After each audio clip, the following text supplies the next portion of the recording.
Welcome back to the final session of the Central Arizona VITA Network's 2021 VITA Tax Law Training. In this session, we will cover customer service. We will explain the facilitated self-assistance or do-it-yourself program that we have for our clients. And then we will discuss a few other miscellaneous items such as how to complete your volunteer agreement. So with that, let's get started. Welcome back. And this is what we would normally have as our last session on here, session 6. And of course, we've already reviewed the homework. We're going to go over customer service right here. And then Jean's going to talk about what we call do-it-yourself services, or what IRS or VITA calls facilitated self-assistance. And then we'll go over a few tax Slayer updates. And I think I'm going to skip down here to 6, and we're going to go over the volunteer agreement form. Make sure you know how to get that, how to electronically sign it, and where you need to send it and do that. And then we're going to try to spend the rest of the time that we've got working one-on-one. It doesn't have to be one-on-one, but answering questions about the tax return, about the test questions and the tax returns that are going on it, and helping you with all of that stuff. So with that being said, let's kind of get started on here. Customer service. We are serving customers in here, and you sometimes have to get that mindset.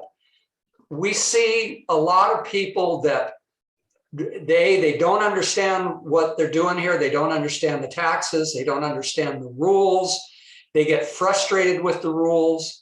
You know, we are dealing with a big bureaucracy, and they've got some set rules here, IRS. And, you know, we have to put a smile on our face and be civil and be respectful and treat them all with courtesy and respect. And sometimes it gets a little trying. And right as soon as I say that, the very first thing, and you're going to hear me emphasize it 5 times before I get through this section too, it's not your job to solve all these problems. You're a volunteer. And once somebody starts not treating you respectfully, get the site coordinator involved. Just, and you don't have to make a big deal out of it. Just say, excuse me, sir or ma'am or whatever, and walk away, whisper to the site coordinator. And trust me, they're going to take care of it. They don't want you to have to deal with those things. But so you want to do it. So as I was saying, they're uncomfortable with it. Most people are so uncomfortable with taxes. Man, I don't understand it, but of course I've been doing it for 25, 30 years. I don't know, but I mean, but they're under that. So we should first of all start explaining the process. You know, and that starts when they show up at the door. We have to verify their identity, and there's where you get the first thing. A lot of people don't carry their social security cards with them. Well, I know my social security number. Yeah, we know. Well, I got my last year's tax return. Well, I know, but that's not an official document. Anybody can create those tax returns. We don't want somebody stealing your identity, right? And so that's why we do it. You explain the process. We're going to interview you. We're going to make sure you have all the documents that you need to do it. We're going to have somebody prepare your return that's IRS certified, and then we're going to have somebody else review the return with it, so that and then we'll review it with you to make sure we get it accurate. That our whole goal here is to just do an accurate return. When you don't have the knowledge, and I mean, this is common. I mean, it is very common. You run into these things and you don't really know. Don't be afraid to ask for help. You're not looking stupid. You've heard me a couple of times in this asking Jean for help, right? I mean, that's kind of what it builds, a whole lot of camaraderie in here. Correct information is the key. We're really just trying to do an accurate return on here. So half of this is listening to the customer carefully. That can get, I am the worst at this. You know, they're going to start telling you a whole life story of things. And a lot of things that they're telling me, I already know. But sometimes I just have to let them talk it out and let them, you know, get it out. And then that way we know what questions to ask so that we can clarify and make sure we get the whole complete story. you know, we want to treat them with empathy and understanding.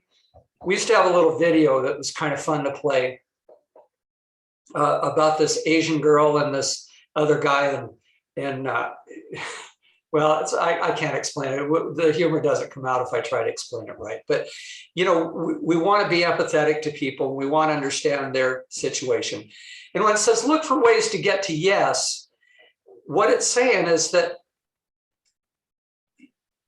you know, explore all the avenues. I mean, I've shown you the one thing about the education expenses.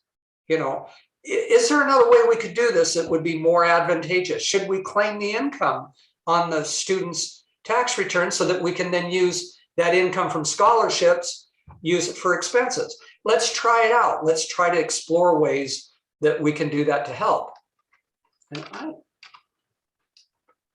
Good. Okay, now I got it working too. Good.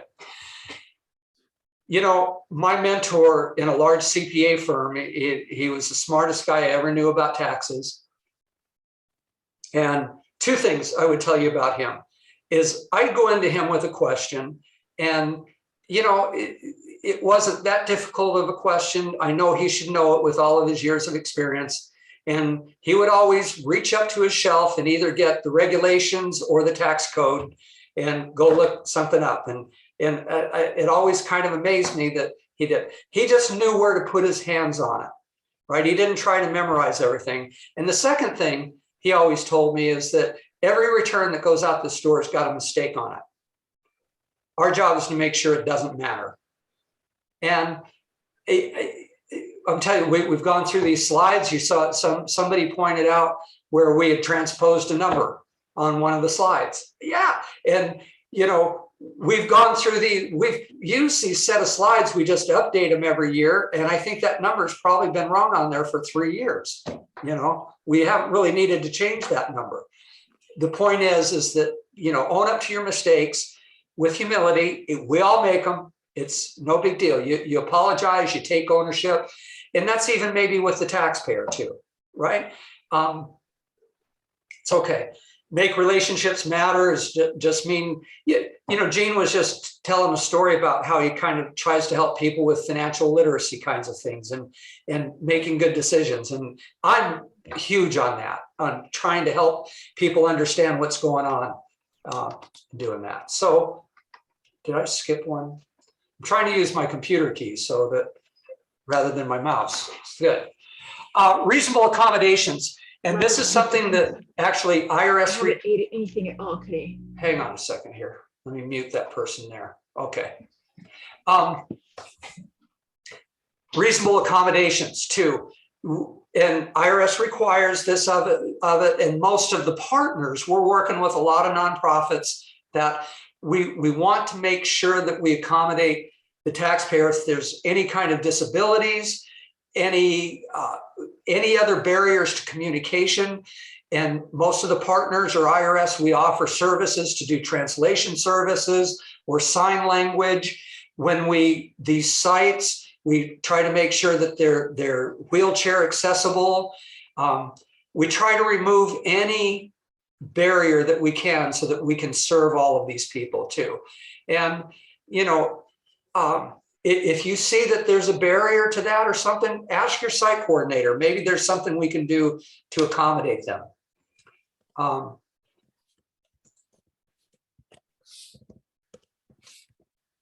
Here's some examples: providing qualified sign language interpreters, or a video relay remote service to do interpreting. I mean, last year I had somebody from Kenya who spoke Swahili, and we got a Swahili interpreter on the phone, and I managed to get through and do the tax return.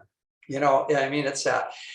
Braille materials, I haven't had experience to do that, but they're available. Large print materials with high contrast to help taxpayers. Another thing IRS has been big on, I remember I was at the IRS training seminars, 2 years ago when we had them in person in Chicago, and the commissioner of the IRS spoke at that. It's kind of interesting because he was up there and you could see his bodyguard standing over there, and thinking, well, I guess that's a pretty high position up in the government. They have bodyguard, especially with IRS. Maybe he's got. But anyway, he was telling a story. His wife, I think, is Vietnamese, and had come over here, during that, and he was just very big on making sure that they got IRS materials in lots of languages. And now you can go get these forms in like a plethora of different languages to do it. They've been really big on doing stuff like that. Allowing service animals into public access and making sure the parking is right, and you've got all of that.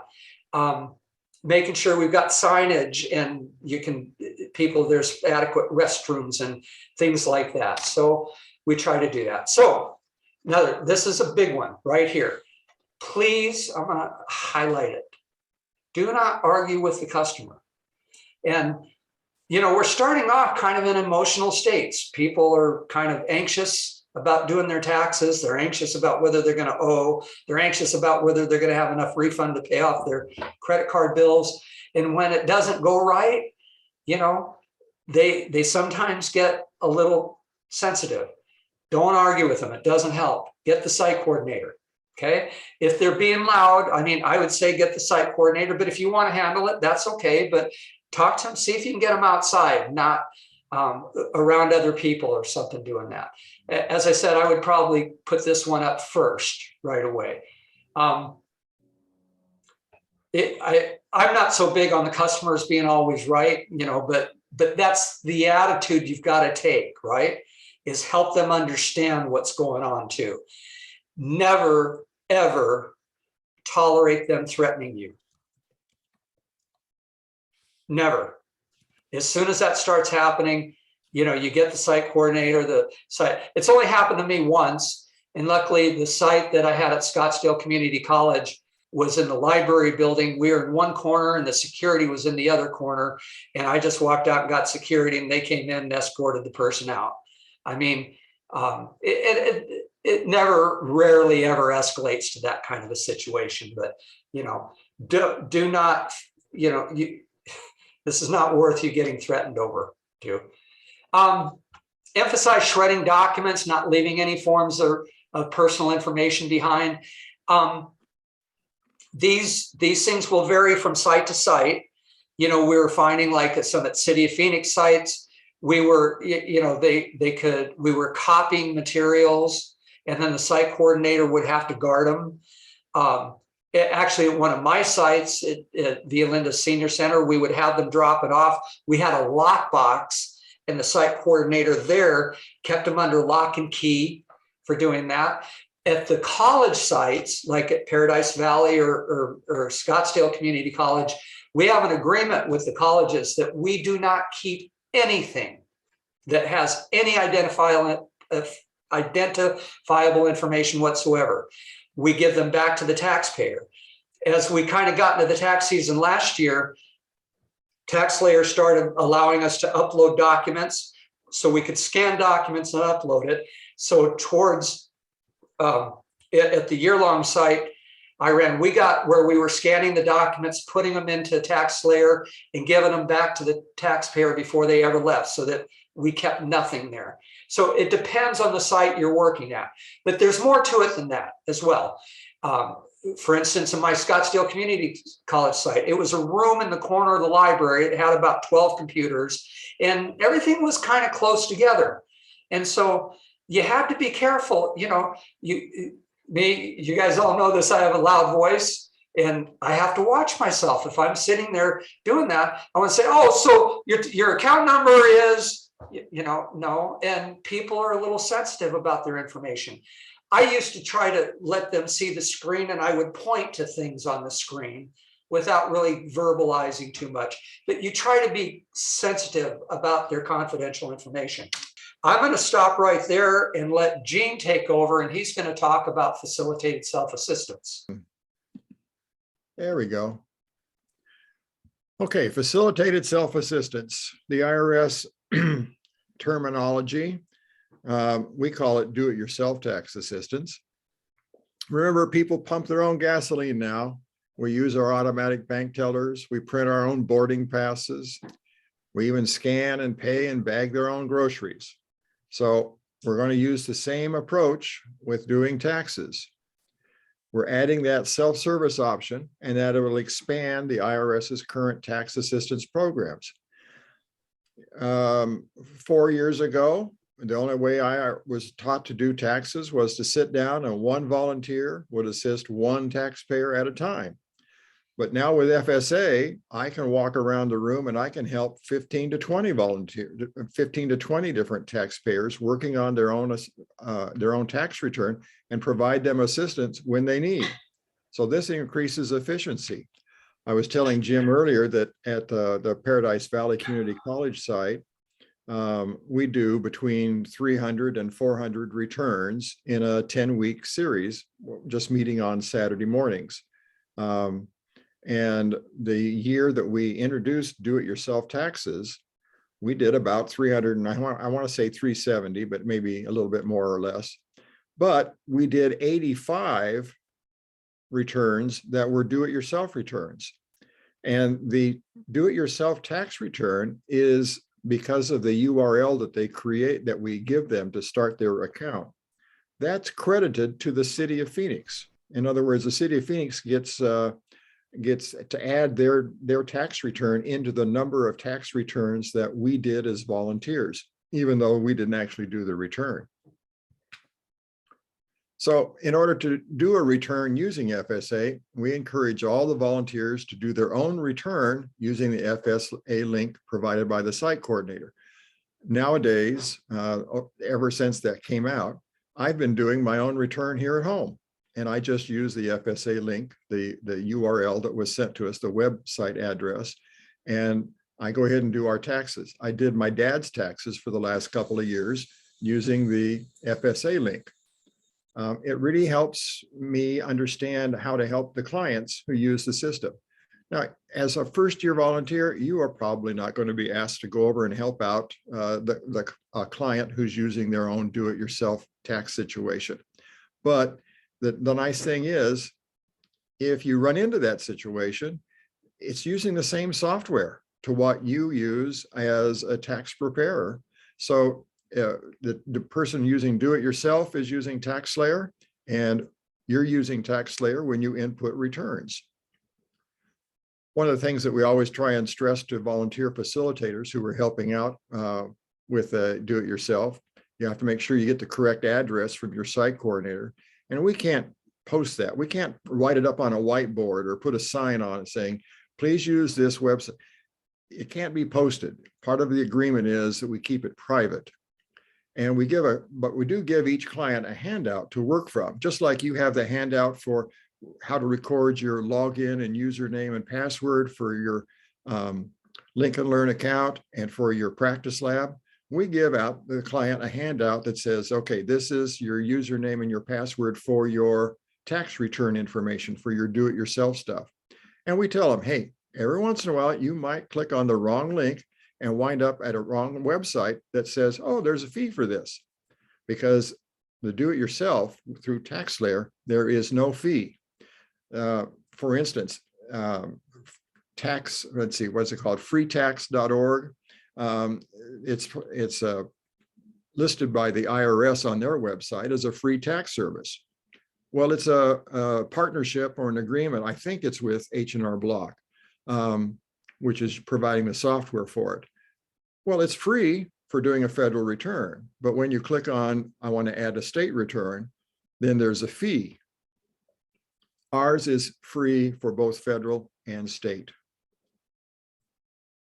Now, the other advantage is every once in a while, we run into a client their return's out of scope and we can't help them. But we could let them do the do-it-yourself tax return, but we have to tell them, hey, if you have a question that we're not trained on to provide assistance in that area, we can't help you. So I ran across a guy at one of the sites who was trying to do rental property for a house that he owned in Missouri or Illinois, someplace back east. And I could help him with the account setting up and I could help him get to the right screens. But when it came to talking about rental, I said, hey, I'm sorry, we're not trained on rental at all. So I can't help you with that. And he said, well, what do I do? And I said, you got a phone, Google it. And so he was there for a couple of hours, but he worked his way, Googling it through. And every once in a while I'd pop in and say, hi, how's it going? And he'd tell me something and we'd work with that. So it allows the out of scope people a little more flexibility. And finally, please, I learned this the hard way, the first one. Before they print their return and before they click the button to actually e-file their return, I always ask them, do you have any other forms? I had a gal who in the first year who did an excellent job. Boy, she was on top of it. She was figuring out where everything went and I didn't have to do any help with her. And so at the end, she said, oh, is this okay? And I'm like, well, it looks good to me. So she printed it and then she did the e-file and actually pushed the button and sent it off electronically. And as she's gathered up all of her stuff and she's walking out of the room, she says, oh, by the way, I didn't know what to do with this form. And I looked at the form and it's a 1099-C cancellation of debt. And it was for like her townhouse, her mortgage on her townhouse. It was like $45,000 or $54,000. It was huge. And I couldn't help her because it's already been filed. What a mess. So that's an important question. I know how to ask that question every time. And we have to remind them, hey, that URL was only good for that tax filing season. So if you want to do this next year, you got to come back and get the new website address to start your next year's return for free. So this is from the handout screen, from the handout that we give them. It gives them a space to write down their username and password so that they keep it with their tax documents so that next year they've got that. Just like we advise you to have your LinkLearn account login username and password written down so that next year you can find it and do that. Now, I'm going to go through these slides, but I'm going to go through them fairly fast because number one, the first year I did this, I made up the screenshots and told everybody this is where you'll find all this information as you go through the screens. And then TaxSlayer updated it. And when TaxSlayer updated it, they moved stuff around and they added screens. And so I was really off. So I'm going to tell you that this is where the screens were last year. No guarantee they're going to be there this year. So TaxSlayer may update it, upgrade it, and move things around. But essentially, you go in and create an account and create a username and a password so that you can sign in. And you're going to put in your email address and your username, et cetera, your mobile phone number, and you're going to click on create account. Jim? Can I jump in just for a second too? Something I did last year and I'm going to do again this year is once they get this out, I'm going to create a video that we can give out to these folks to help them. And I'm going to walk through all of the screens, and that video will be up on our YouTube channel, and we'll publicize it to all of the volunteers. So there you'll be able to see exactly how we do it. So that's great. That'll be a good resource because that'd be something you could probably then access, like I'm thinking of Paradise Valley, where they go into a computer lab. We could have that on a computer where they could look at that, yep. Watch that first. That's great. Well, then after you create the account, then they want to know, are you a robot? So you have to click on which of the motorcycles, et cetera. And then they'll send you a code to verify it. So then they send you the code on your cell phone and you enter the code and then click the verify button. So they know that they're dealing with that person. You get the screen, your taxpayer account's been created. Woohoo! Okay, so a little advertisement. And then they want to get to the legal stuff and they want you to sign by typing your name and the date in the boxes. So here they're telling you about the Internal Revenue Code specifically governing the use and disclosure of tax return information. So you type in your full name and you put in the date that you filled this out and then you click continue.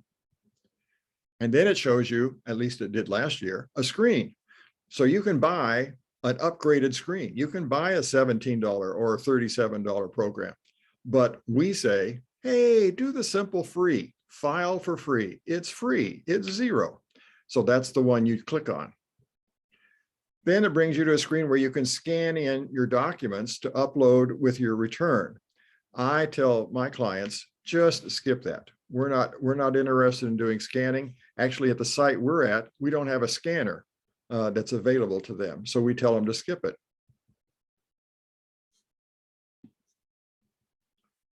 And then we get to, your all the same stuff that you would find in your basic information screen.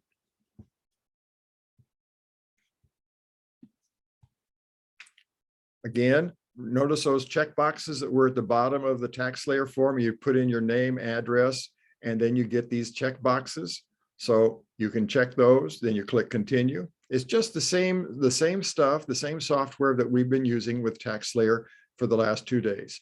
Your filing status, and then you get your dependents, and then you get your IRS 6-digit identity protection PIN, and then you click continue. Let's go on and do your taxes.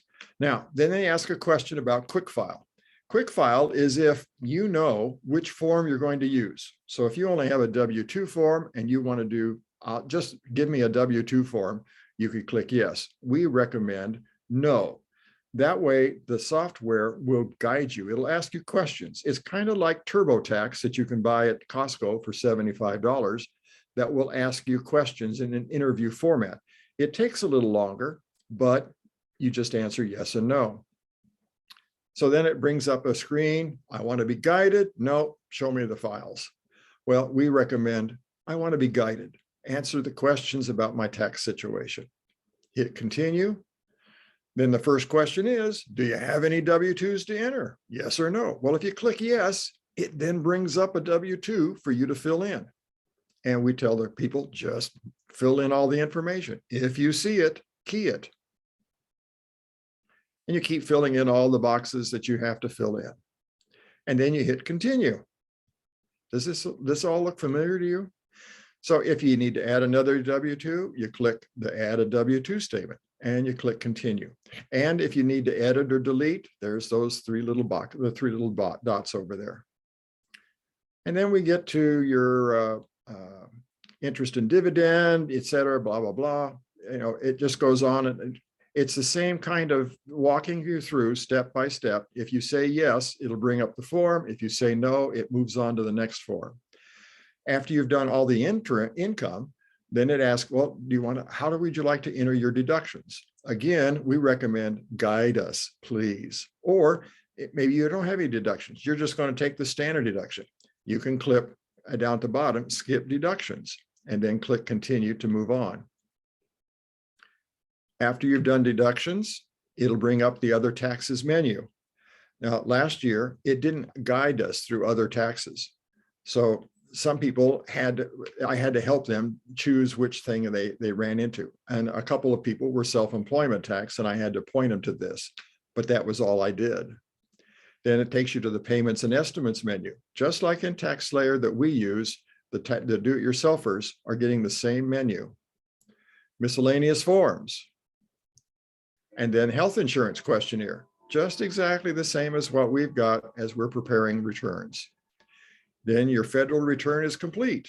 Do you want to add a state? Yay. And then you've got the same screen. We're choosing which state we want to enter, which type of residence we are, resident or part year. We've transferred the information. Yay. Then you've got the same Arizona return question. You know, is this your first time filing an Arizona return? That's a biggie. Then congratulations, you've completed your Arizona state return. Would you like to add any of the following items or any additional items not listed below? So here we've got that Native American land issue. We've got those fees for a dependent, long-term care insurance, age 65 or over, et cetera, donated to a school, et cetera. So if you click yes, then you move on to that particular screen. And finally, we're done. And so we get to the point of, yeah, we're finished with that. You can always go back and edit. Then it shows you a summary page. And in the summary page, let me move my screen over here a little bit so I can see some of that information. So you have a choice. You can view it either by the summary blocks, or you can click on a 1040 form.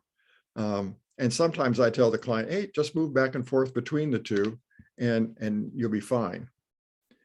When it does that, you want them to actually load that PDF so that it gets them, so they can view that. And sometimes I have to point out where the printer is. The nice spot is we've got in each one of the labs, all the computers in that lab are connected to that printer, so we don't have to worry about looking for the printer. Whoops, went. And so they've printed up a return, they've got their copy, but now we actually want to file the return. So this is part of the handout that says, yeah, you need to go through these steps before you actually get to the button that says, send it off electronically. And we need to verify your account. And we always choose the other one, not via email, because email can take you 5 to 15 minutes before your server updates your email. So the text is much quicker. And then you type in the code that they sent you. Are you ready to file your tax return? And then they want to send you some advertisement. You can get your refund on a TaxSlayer Visa debit card. Well, all you have to do is click no thanks, and then you move on. Now, in this case, the person had a refund coming. How do you want it done? Do you want it by direct deposit or on a debit card, etc.? Most of the time, we recommend select direct deposit. It's so much quicker and safer. Are you interested in investing your fund? Ooh, no thanks. How would you like to receive your Arizona refund? Mail check? I don't think so. I'd rather have direct deposit. Audit assistance, 29 bucks. No thanks. I don't need that. Last will and testament, 19 bucks. No thanks. I don't need that. TaxSlayer Foundation. Oh, that's such a nice idea. No thanks. Summary. Is it free? Is it free? Is it zero? Is it zero? Yes, that's what we like to see. Finally, I've said that I want a refund and I want it in my bank. It gives you the banking information where you have to put in the checking or savings, the bank name, the routing number, the route number, the deposit amount will automatically be put there, and then you hit continue. And then you have to double check the direct deposit. They're going to tell you these are the numbers we have, and I've X'd them out there, but those are the numbers you have. And then you could see that, oh yeah, everything looks good, I'm accurate. You hit continue. And finally, do you have access to your return?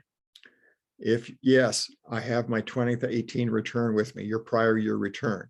They're going to ask you, what was your AGI last on your 2018 return? You'll have to look at your 2018 return, go down to the adjusted gross income line and type that information in. Then their computer will say, ooh, I know you are who you are because you just typed in the number that matches with mine. Or you could say, nope, I can't locate my 2018 return, or no, I didn't file my 2018 return.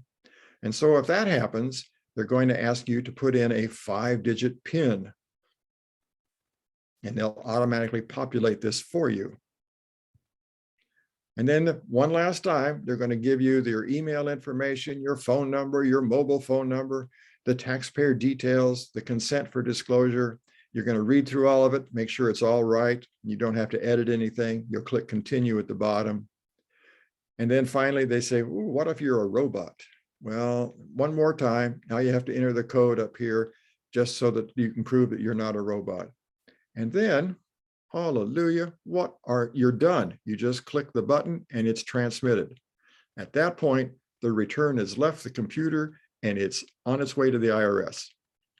But what if you decide that you've changed your mind? Well, this next few slides will help you with that. It's pretty simple, really. I'm going to move stuff around here so I can see easier. You're going to go to the My Account button in the menu, and you're going to click there. And then you're going to come down here to Transaction History, and you're going to click there. And when you do that, it's going to load a page. Whoops, went too far. And you've got the information at the top where it's going, but you have this option to deactivate your tax return that you've just created. And you can come over here and click on this drop-down menu and look at your choices. You made mistakes. You want to start over. I chose the wrong package. Mine's going to cost me $49. I don't want that. I want the free package. Or I've used this one before when I'm creating a fictitious account, not using product, don't save my info. And I highlight that, and then I click my account.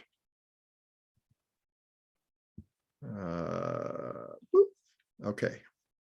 And then I come down here and click my account, and it's not being used anymore because I chose up here, not using product.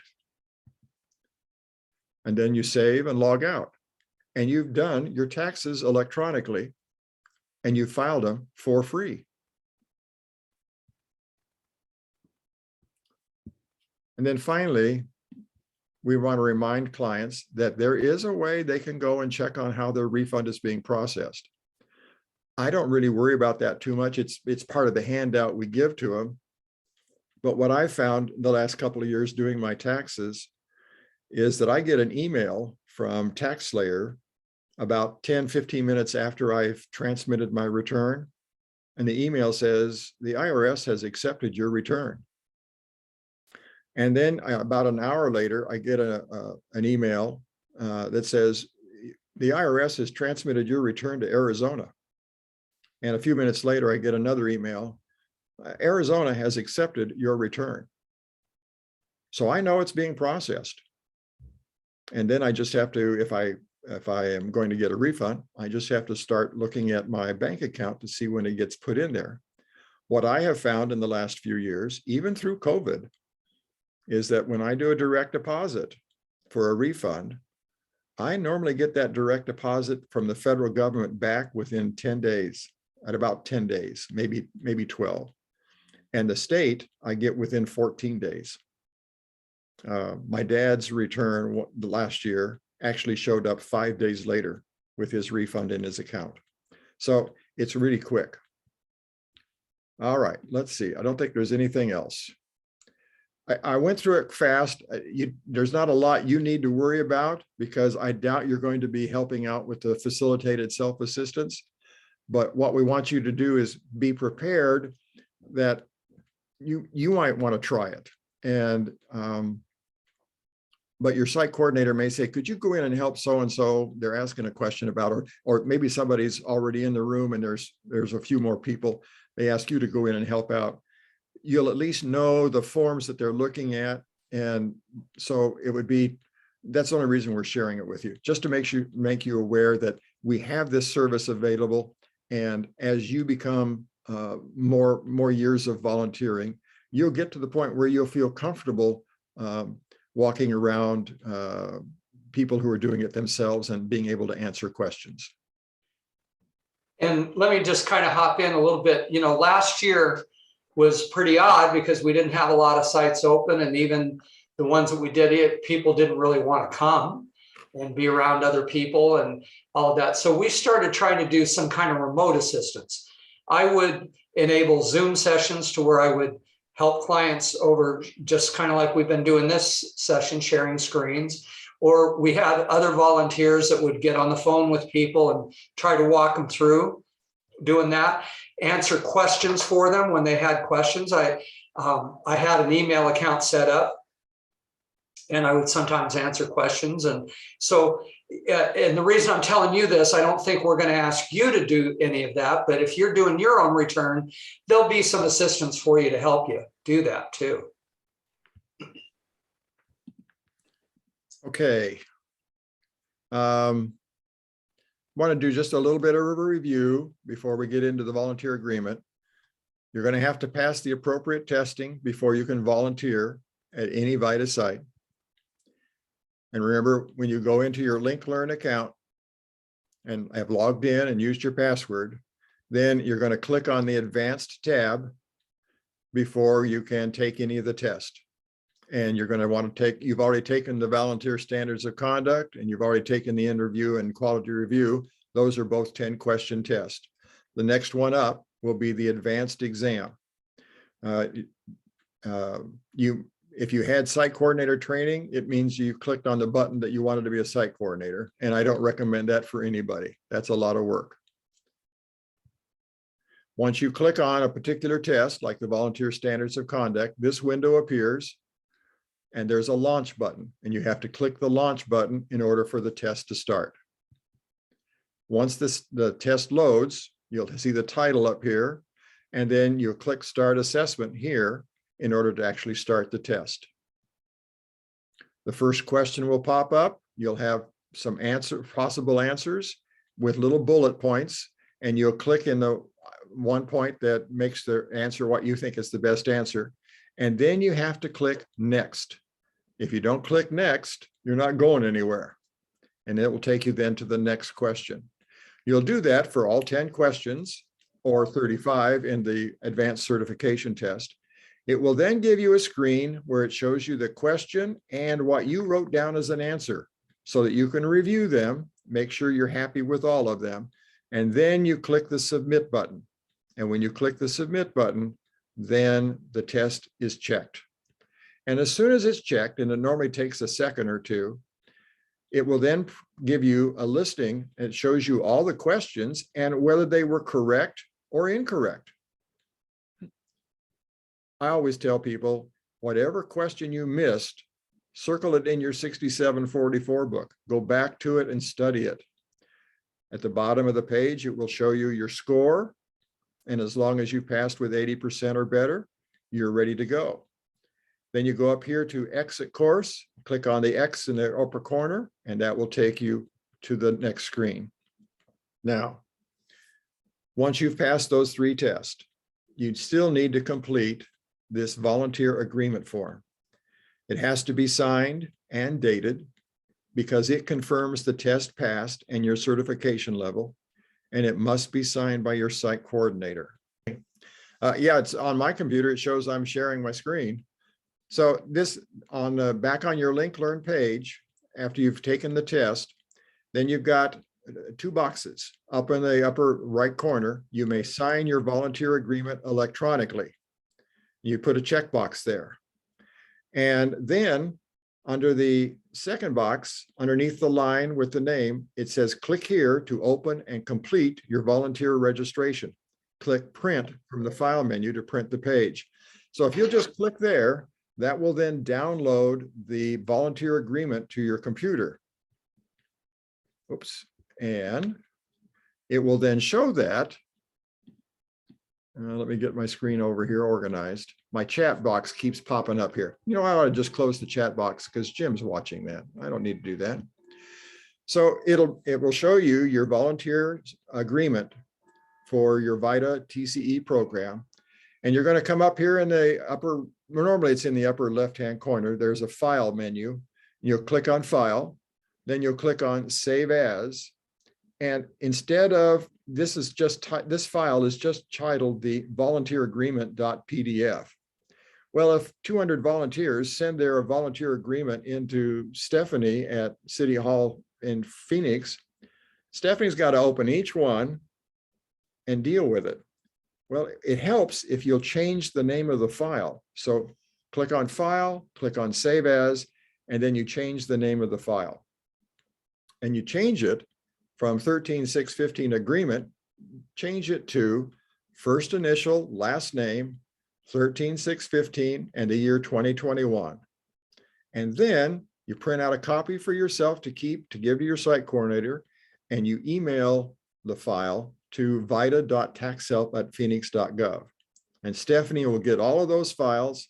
She'll be able to print them out, put them into a book, put them in a folder, and have them ready to go with when the IRS sends an auditor around to check on the program. Now, let's go over resources. You've got your publication 4012. You have your publication 4491, your publication 17. We've covered the interactive tax assistance that's available online when you go to irs.gov.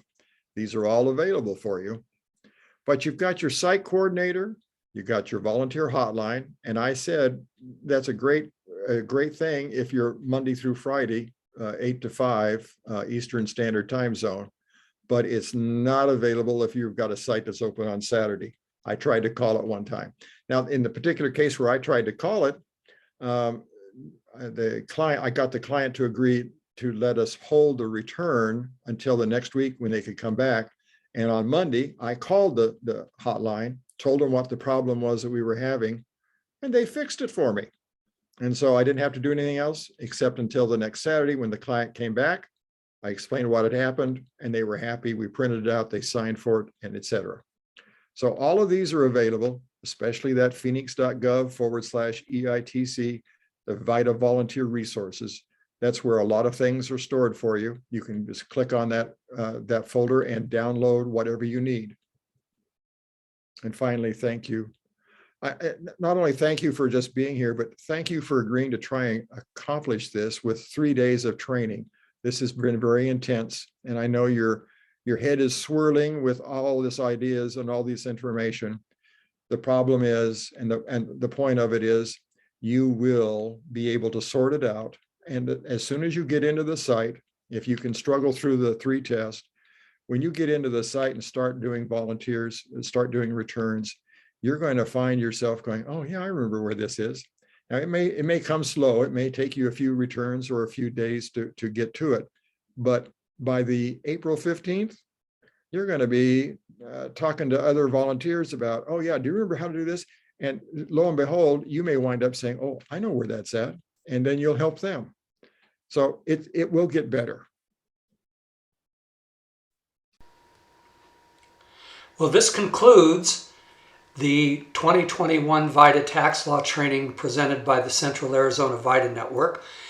We know it's a lot of work getting through this, but believe me, you will enjoy yourself, you will have fun, and we sincerely look forward to working with all of you. Goodbye.